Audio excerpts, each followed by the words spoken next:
तो भाई अब देखो, अब हमारा नेक्स्ट है पैटर्न मेकिंग। तो भाई पैटर्न मेकिंग से रिलेटेड होता है मोल्ड और उससे रिलेटेड होता है कास्टिंग। तो कहता है a pattern may be define as the mould और रेप्लिका ऑफ डिजायर्ड कास्टिंग, है ना, 3 चीज़ हो गया। Which when moulded in salt form an impression call mould. कहता है कि पैटर्न, मैं बताता हूँ, पैटर्न जैसे कोई भी चीज़ को बना लिया, उसका पैटर्न बना दिया, फिर जब हमने उसको सैंड के साथ कर दिया ना, मतलब सैंड में उसका इम्प्रेशन डाल दिया, तो वो बन गया मोल्ड। और फिर जब उस मोल्ड में हमने मोल्टन मेटल डाल दिया तो वो कास्टिंग बन जाता है। तो समझ में आया, पैटर्न से हमारा मोल्ड बनता है, फिर मोल्ड से हमारा कास्टिंग बनता है। अब कहता है कि after solidification of pour metal, normal सी बात है, जब डाला लिक्विड तो सॉलिड तो होगा, ठीक है। तो quality and accuracy of casting depend upon the pattern making. अब हाँ, तो सिंपल सी बात है, पैटर्न मेकिंग जब बनता है तो हमें ये चीज़ ध्यान रखना पड़ता है कि सॉलिड होने के बाद वो मेटल सिकुड़ता है, तो इसीलिए ना हम पैटर्न में कुछ अलाउंसेस देते हैं, ठीक है। तो वो हम पढ़ेंगे, देखो अलाउंसेस है ना,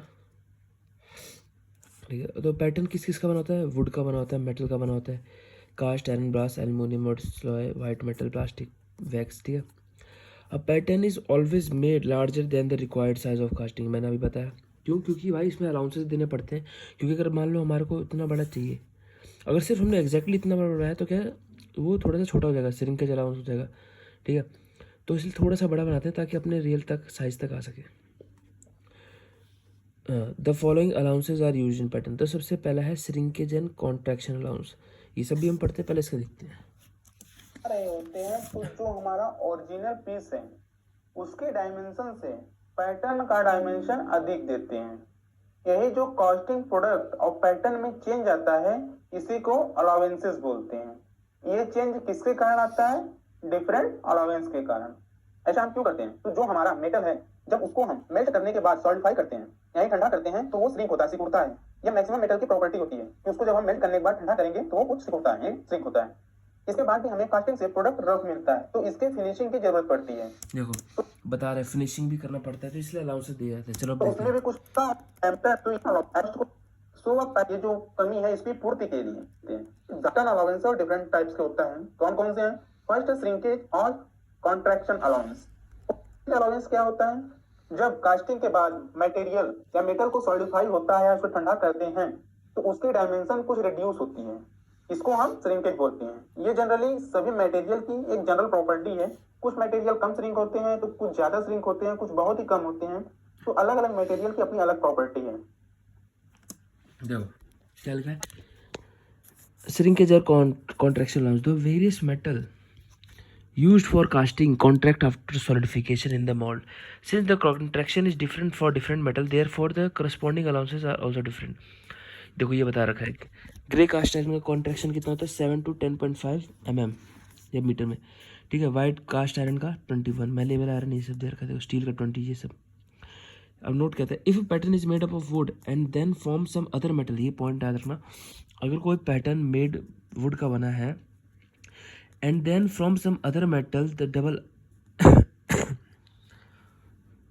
हाँ, तो कहते हैं अगर कोई मेटल पैटर्न वुड का बना है और वही चीज़ पैटर्न मेटल में बना है तो भाई हमें वुड वाले में ना ज़्यादा अलाउंस देना पड़ेगा। Then double allowances are provided on the wooden pattern. क्यों? फॉर एग्जाम्पल क्योंकि वुड जो होता है वो फ्रिक्शन पैदा करता है ना, मेटल से तो ज़्यादा फ्रिक्शन करता है, इसलिए इसको थोड़ा सा और डबल देना पड़ता है ताकि वो श्रिंक भी हो तो आराम से होता जाए। For example if aluminium pattern made of wooden master pattern it is used for grey iron, then the total shrinkage allows of 26 mm, 16 meter for aluminium and 10 meter for gray iron may be allowed on the pattern. इस चीज़ को बस याद रखना कि wooden को थोड़ा ज़्यादा देना पड़ता है मेटल से, क्योंकि उसमें फ्रिक्शन ज़्यादा करता है। ओके, फ्रिक्शन ज़्यादा करता है कि अब सोचो, एक बार इसको हम पढ़ के एक्सप्लेन करते हैं। Shrinkage is defined as reduction is the dimension of the cast during the cooling of solidification process. This is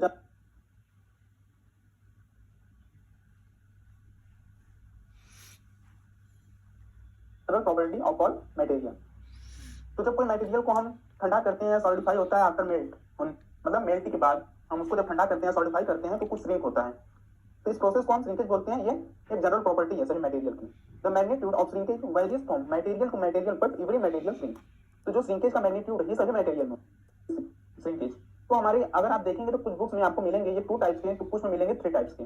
जब आप 2 टाइप्स के देखेंगे तो आपको ये दोनों मिलेंगे, कौन कौन से, लिक्विड श्रिंकेज और सॉलिड श्रिंकेज। और जब आपको 3 टाइप्स के मिलेंगे तो वहां पर एक तीसरा आपको मिलेगा सॉलिडिफिकेशन श्रिंकेज। तो यहाँ पर हम 2 टाइप कि हमारा जो एक्चुअल जो हमें कॉस्टिंग चाहिए उसका जो रिक्वायर्ड कॉस्टिंग साइज करते हैं, कि हमारा जो एक्चुअल जो हमें कॉस्टिंग चाहिए उसका जो रिक्वायर्ड कॉस्टिंग साइज है ये अंदर वाला है, और ये जो बाहर का है ये एक्चुअल पैटर्न साइज है जो पैटर्न हम बनाए हैं। तो ये इतना ही श्रिंक होगा कुछ इसमें, या आफ्टर मशीनिंग फिनिशिंग के बाद इतना जो मटेरियल रिमूव हो जाएगा, ये वाला जो पार्ट जो जिसमें लाइन की हुई है। तो सब कुछ सारी मशीनिंग या जितने भी, ठीक है। अब आता है इसमें फिनिशिंग और machining allowance. The allowance is provided on the pattern if the casting is to be machined. Normal सी बात है भाई, मशीन तो करना पड़ेगा तभी तो अच्छा फिनिश देगा। It's allow the given addition to shrinkage allowance. इस allowance is given in additional to shrinkage allowance. Shrinkage allowance के बाद देखो जैसे इसमें दिख रखा है कि एक्चुअल साइज पैटर्न ये था पर रिक्वायर्ड हमें ये है, तो श्रिंकेज होने के बाद इतना बचा, ये श्रिंकेज होने, अब इसको भी मशीनिंग करना है। ठीक है, ठीक है। The amount of allowance varies from 1.6 to 12 depend upon the type of casting metal size and shape. Method of machining to be embroidery degree of finish required. The ferrous metal, अब यहाँ पे एक पॉइंट रखना, ferrous metal को machining ज़्यादा चाहिए होता है नॉन फेरस मेटल से, नॉर्मल, क्योंकि भाई वो आयरन होता है। ठीक है, नॉन फेरस प्लास्टिक होता है तो कुछ चलता जाता है। ठीक है, तो मशीनिंग अलाउंस भी दिया जाता है ऐसा। प्रोसेस में अप्लाई करने के बाद हमें लास्ट में ये मशीनिंग प्रोडक्ट मिलता है, वो पूरी तरह से रफ होता है, तो उसकी मशीनिंग या फिनिशिंग की जरूरत पड़ती है। तो इसके लिए हमें पैटर्न के डायमेंशन को बढ़ाना पड़ता है, जो कि मशीनिंग के दौरान एक्स्ट्रा डायमेंशन का मेटल रिमूव हो जाता है। तो हम इसको एक बार पढ़ के एक्सप्लेन करते हैं। प्रोडक्ट की बात इस कॉस्टिंग जो amount of allowance added to the pattern is based on material use, यानी जो हमारा अलाउंस का अमाउंट है, देखो बिफोर मशीनिंग ऐसे ऐसे मेटल रहता है, आफ्टर मशीनिंग मस्त हो जाता है पैटर्न के, तो वो पूरे से प्रोडक्ट मिल जाता है आफ्टर मशीनिंग। तो अब हम देखते हैं थर्ड है हमारा ड्रॉप अलाउंस। तो ड्रॉप अलाउंस क्या होता है, तो डैमेज ना हो जाए उसके लिए हम ड्रॉप अलाउंस का सर्च करना